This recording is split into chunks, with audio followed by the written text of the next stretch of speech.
नमस्कार, welcome to money दुकान। मैं हूँ चिन्मय नंदा। कल ही हम इस तरीके से मार्केट देख रहे थे जहाँ पर आपको अप एंड डाउन दोनों साइड दिखाई दे रहा था। वो भी 300 पॉइंट करीबन अप गया था और उसके बाद 300 पॉइंट फिर से डाउन भी हो गया था। हम बात करते हैं मार्केट फिर से किस तरीके से रिकवरी हो पाए या फिर अपसाइड की तरफ जा सकता है। लेकिन यहाँ पर एक न्यूज़ इस तरीके से आ जाता है जहाँ पर देखिए मार्केट करीब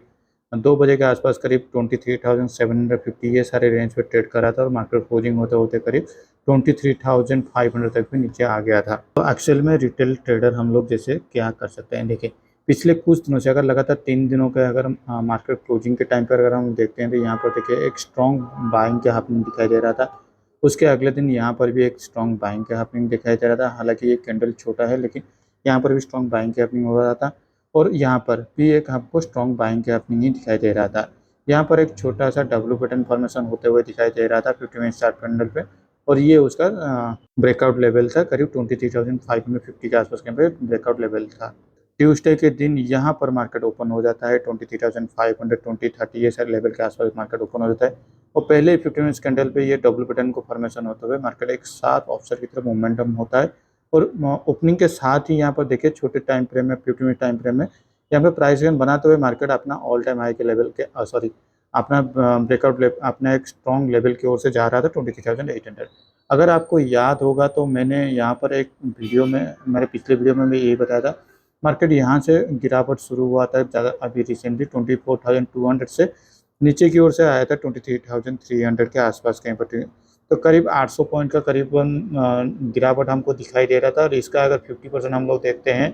400 पॉइंट मतलब 23,700 से लेके 23,750 ये सारे रेंज के आसपास कहीं पर मार्केट को एक अच्छा खासा रेजिस्टेंस भी देखने को मिल सकता है और ये वही लेवल होगा। अगर यहाँ पर बायर्स अपने आप को होल्ड करके रख पाते हैं तो यहाँ से मार्केट फिर से एक अपसाइड की तरफ मोमेंटम हो सकता है। लेकिन सेकेंड हाफ में कल का जो यस्टरडे का जो सेकेंड हाफ में कुछ न्यूज़ ऐसा आ गया था जिसकी वजह से मार्केट शार्पली फॉल हो गया था। लेकिन अभी भी मार्केट के पास थोड़ा बहुत फिलहाल के लिए टुमारो के लिए एक अच्छा खासा टाइम फ्रेम है।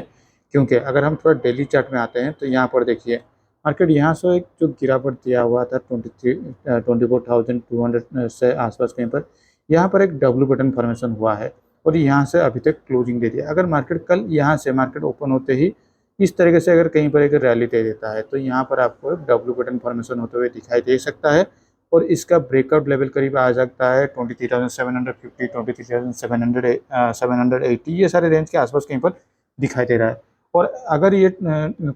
उसको क्रॉस कर लेता है तो हम लोग को 24,200 फिर से दिखाई दे सकता है। लेकिन ये सारे पोजिशनल बेसिस की ओर से होने वाले हैं तो इसीलिए कल अगर मार्केट कहीं पर भी एक गैप अप में ओपनिंग हो जाता है 23,600 के ऊपर तो यहाँ पर हम लोग को एक पॉसिबिलिटी यही है कि मार्केट हाँ थोड़ा बहुत फिर से रिकवरी करने के लिए मोड पे आ सकता है और यहाँ से ऑफसेट की तरफ मोमेंटम हो सकता है कल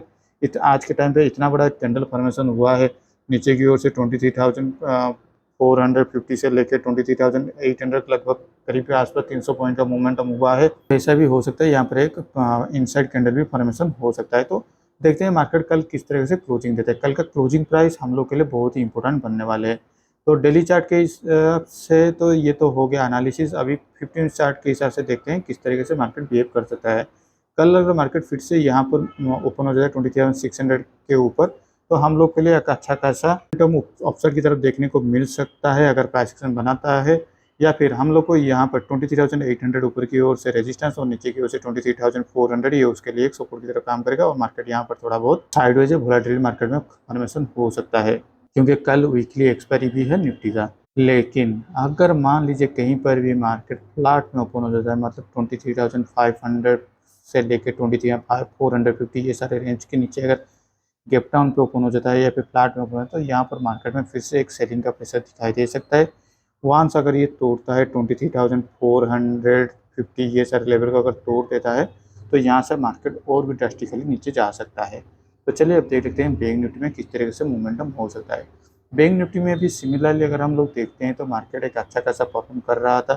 बैंक निफ्टी भी अपना जो जर्नी शुरू किया था करीब 50,500 से लेके अपना जो हाई लगाया हुआ था करीब 51,000 तक भी हाई लगा था लेकिन वहाँ पर भी निफ्टी की तरह बैंक निफ्टी में भी शार्प सेलिंग दिखाई दे रहा है सेकेंड हाफ के ऑनवर्ड्स। तो यहाँ पर भी हम लोग को कल अगर मार्केट फिर से ये सारे लेवल के आसपास कहीं पर अगर ओपन हो जाता है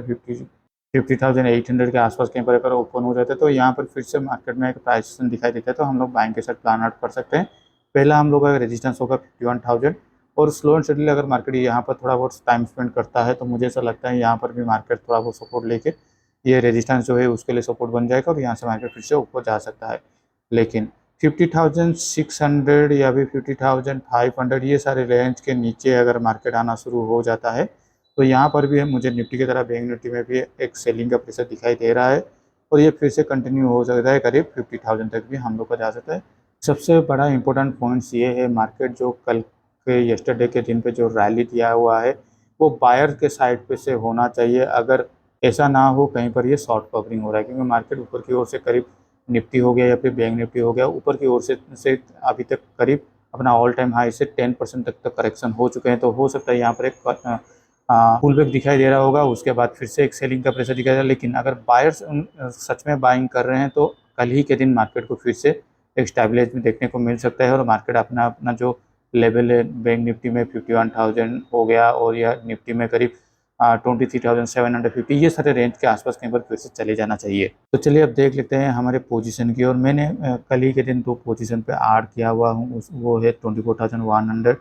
के कॉल ऑप्शन के साथ 23,300 पुट ऑप्शन को मैंने ऐड किया हुआ हूँ। मैंने ये पोजीशन कल इस सारे कैंडल इस सारे टाइम फ्रेम के आसपास कहीं पर ऐड किया था। ये सारे जो बड़ा ग्रीन कैंडल आपको दिखाई दे रहा है यहाँ पर मैंने ऐड किया हुआ था, क्योंकि ये इस कैंडल पे जब यहाँ पर प्राइजेक्शन बनाते हुए दिखाई दे रहा था, ये ऊपर की ओर से तोड़ रहा था, तो ये करीब 23,700 से 23,750 के आसपास कहीं पर ट्रेड हो रहा था। तो मेरे हिसाब से ये वही लेवल था जिस लेवल के आसपास में मार्केट को एक अच्छा खासा रेजिस्टेंस या फिर सपोर्ट दोनों के ओर से देखने को मिल सकता है, और नीचे की ओर से एक अच्छा खासा पुल पर दिखते हुए मार्केट ऊपर की ओर से जा रहा था, 23,750 तक पहुँच गया था। तो मेरे हिसाब से यहाँ पर अभी फ़िलहाल के लिए अगर मार्केट यहाँ पर भी थोड़ा बहुत टाइम स्पेंड करता है तो वैसे भी प्रीमियम डीके में मुझे कुछ बेनिफिट मिल जाना चाहिए था, और ऊपर की ओर से अगर मार्केट 24,200 से लेके 23,400 तक ड्रॉप होने के बाद फिर से यहाँ से 400 पॉइंट ऊपर की ओर से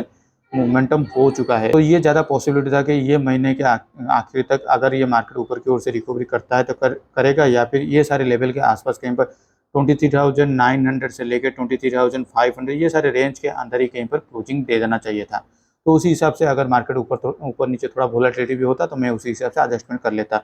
लेकिन मार्केट में इतना बड़ा जो ड्रास्टिकली एक सेल ऑफ दिखाई दे रहा था कल ही के दिन, ये मेरे प्लान में नहीं था, तो इसीलिए कल ही के दिन अगर मार्केट किस तरह से मोमेंटम होता है वो देखने के बाद मैं इस पोजीशन को हो सके तो कंटिन्यू करूंगा या फिर स्क्वायर अप करूंगा, वो कल ही के मार्केट के मोमेंटम के ऊपर डिपेंड करता है। तो आज के लिए इस वीडियो में बस इतना ही। Thank you for watching my video.